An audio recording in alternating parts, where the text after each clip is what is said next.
Hello, and welcome back to Change of Address, the ill-advised project in which I deliver each president's inaugural address in order leading up to January 2021. My name is Colin Rafferty. I'm a writer, teacher, bar trivia ringer, and author of Execute the Office, a collection of essays about the presidents. Say it with me, Hamilton fans. John Adams? Our first vice president and second president served a single term, and he delivered the third inaugural address on Saturday, March 4th, 1797 in Philadelphia. I'm standing here on the corner of Adams Street in Richmond, Virginia. Behind me is Jefferson Street, followed by Madison and Monroe, and then in front of me is, Fouché Street, which is named after the first mayor of Richmond. A different John Adams was actually mayor of Richmond as well. He's buried in Hollywood Cemetery in the city, but we've got a better reason for visiting that place sooner enough.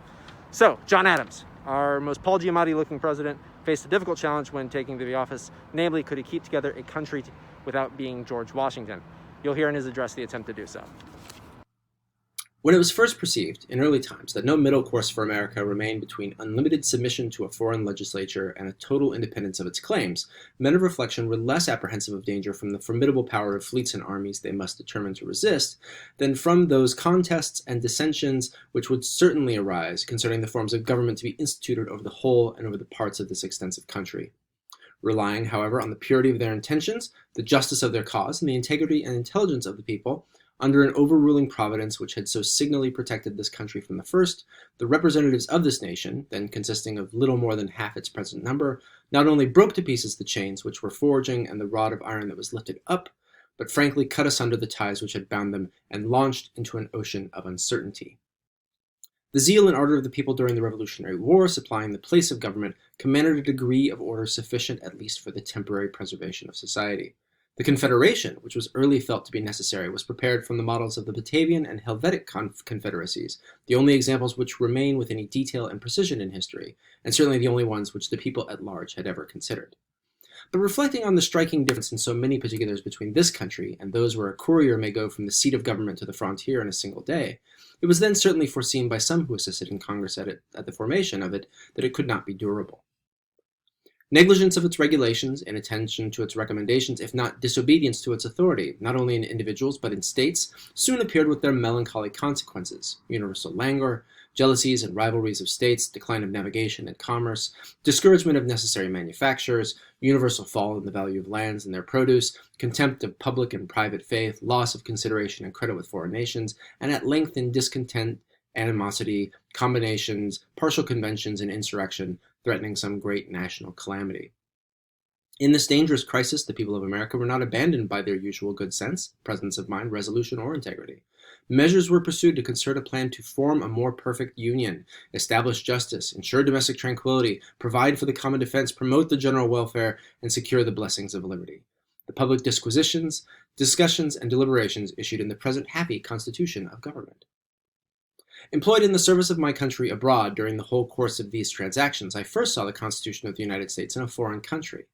Irritated by no literary altercation, animated by no public debate, heated by no party animosity, I read it with great satisfaction, as the result of good heads prompted by good hearts, as an experiment better adapted to the genius, character, situation, and relations of this nation and country than any which had ever been proposed or suggested. In its general principles and great outlines, it was conformable to such a system of government as I had ever most esteemed, and in some states, my own native state in particular, had contributed to establish. Claiming a right of suffrage in common with my fellow citizens in the adoption or rejection of a constitution which was to rule me and my posterity, as well as them and theirs, I did not hesitate to express my approbation of it on all occasions, in public and in private. It was not then, nor has been since, any objection to it in my mind that the executive and senate were not more permanent. Nor have I ever entertained the thought of promoting any alteration in it, but such as the people themselves, in the course of their experience, should see and feel to be necessary and expedient, and by their representatives in Congress and the state legislature, according to the Constitution itself, adopt and ordain. So, right, basically he's saying, like, I wasn't there for the, when the Constitution was made or being argued over. I got to see it in a foreign country because I was ambassador at the time. But it seems pretty good, right? I don't think that we need to have permanent lords and kings. And in fact, I think the Constitution probably works except for like when we decided as a country that we need to change it. Returning to the bosom of my country after a painful separation from it for 10 years, I had the honor to be elected to a station under the new order of things, and I have repeatedly laid myself under the most serious obligations to support the Constitution. The operation of it has equaled the most sanguine expectations of its friends, and from a habitual attention to it, satisfaction in its administration, and delight in its effects upon the peace, order, prosperity, and happiness of the nation, I have acquired a habitual attachment to it and veneration for it. What other form of government, indeed, can so well deserve our esteem and love? There may be little solidity in an ancient idea that congregations of men into cities and nations are the most pleasing objects in the sight of superior intelligences, but this is very certain, that to a benevolent human mind there can be no spectacle presented by any nation more pleasing, more noble, majestic, or august than an assembly like that which has so often been seen in this and the other chamber of Congress, of a government in which the executive authority, as well as that of all the branches of the legislature, are exercised by citizens selected at regular periods by their neighbors to make and execute laws for the general good. Can anything essential, anything more than mere ornament and decoration be added to this by robes and diamonds? Can authority be more amiable and respectable when it descends from accidents or institutions established in remote antiquity than when it springs fresh from the hearts and judgments of an honest and enlightened people? For it is the people only that are represented. It is their power and majesty that is reflected, and only for their good, in every legitimate government, under whatever form it may appear. The existence of such a government as ours for any length of time is a full proof of a general dissemination of knowledge and virtue through the whole body of people. And what object or consideration more pleasing than this can be presented to the human mind? If national pride is ever justifiable or excusable, it is when it springs not from power or riches, grandeur or glory, but from conviction of national innocence, information, and benevolence. In the midst of these pleasing ideas, we should be unfaithful to ourselves if we should ever lose sight of the danger to our liberties if anything partial or extraneous should infect the purity of our free, fair, virtuous, and independent elections. If an election is to be determined by the majority of a single vote, and that can be procured by a party through artifice or corruption, the government may be the choice of a party for its own ends, not of the nation for the national good. If that solitary suffrage can be obtained by foreign nations, by flattery or menaces, by fraud or violence, by terror, intrigue, or venality, the government may not be the choice of the American people, but of foreign nations. It may be foreign nations who govern us, and not we, the people, who govern ourselves. And candid men will acknowledge that in such cases choice would have little advantage to boast of over lot or chance.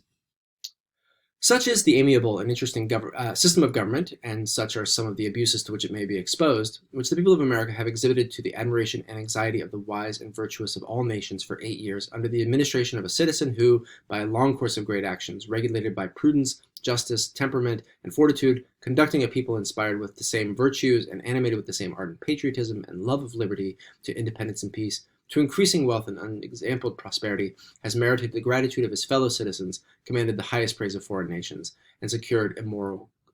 glory with posterity.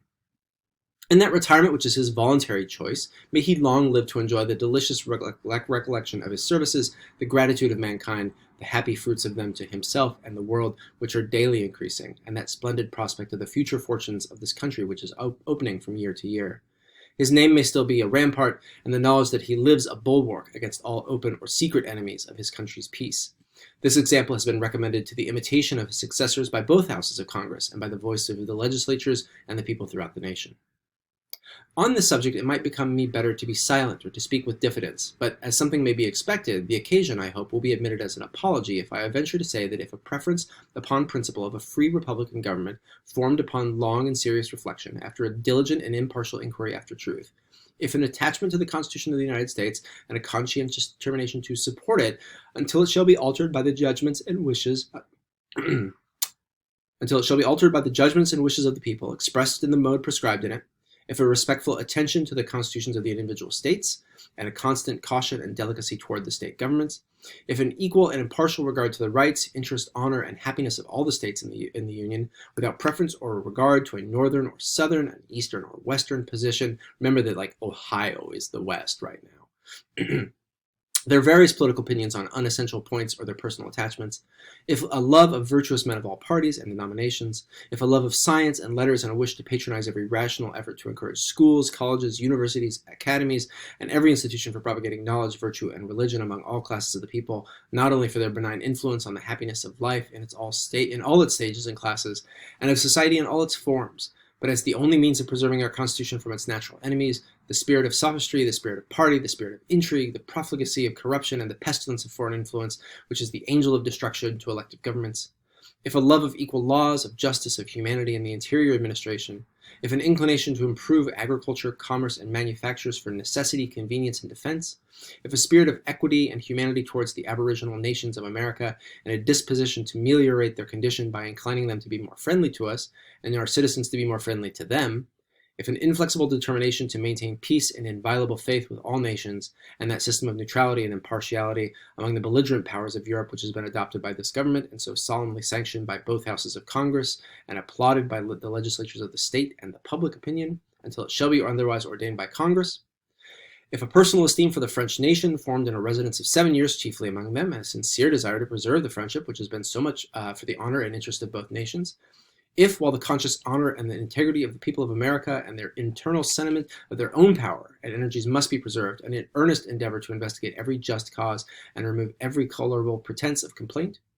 if an intention to pursue by amicable negotiation a reparation for the injuries that have been committed on the commerce of our fellow citizens by whatever nation, and if successes cannot be obtained, to lay the facts before the legislature, that they may consider what further measures the honor and interest of the government and its constituents demand,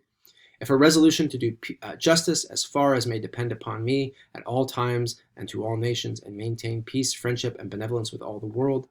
if an unshaken confidence in the honor, spirit, and resources of the American people, on which I have so often hazarded my all and never been deceived, if elevated ideas of the high destinies of this country and of my own duties toward it, founded on a knowledge of the moral principles and intellectual improvements of the people deeply engraven on my mind in early life, and not obscured but exalted by experience and age, and with humble reverence I feel it to be my duty to add, if a veneration for the religion of a people who profess and call themselves Christians, and a fixed resolution to consider a decent respect for Christianity among the best recommendations for the public service, can enable me to, in any degree, to comply with your wishes, it shall be my strenuous endeavor that this sagacious injunction of the two houses shall not be without effect. That was one sentence. With this great example before me, with the sense and spirit, the faith and honor, the duty and interest of the same American people pledged to support the Constitution of the United States, I entertain no doubt of its continuance in all my energy, and my mind is prepared without hesitation to lay myself under the most solemn obligations to support it to the utmost of my power. And may that being who is supreme over all, the patron of order, the fountain of justice, and the protector in all ages of the world of virtuous liberty, continue his blessing upon this nation and its government, and give it all possible success and duration consistent with the ends of his providence. So, John Adams, one and done. Next episode, Thomas Jefferson, our first inaugural address of the 19th century. Thanks for tuning in. Feel free to subscribe. See you tomorrow.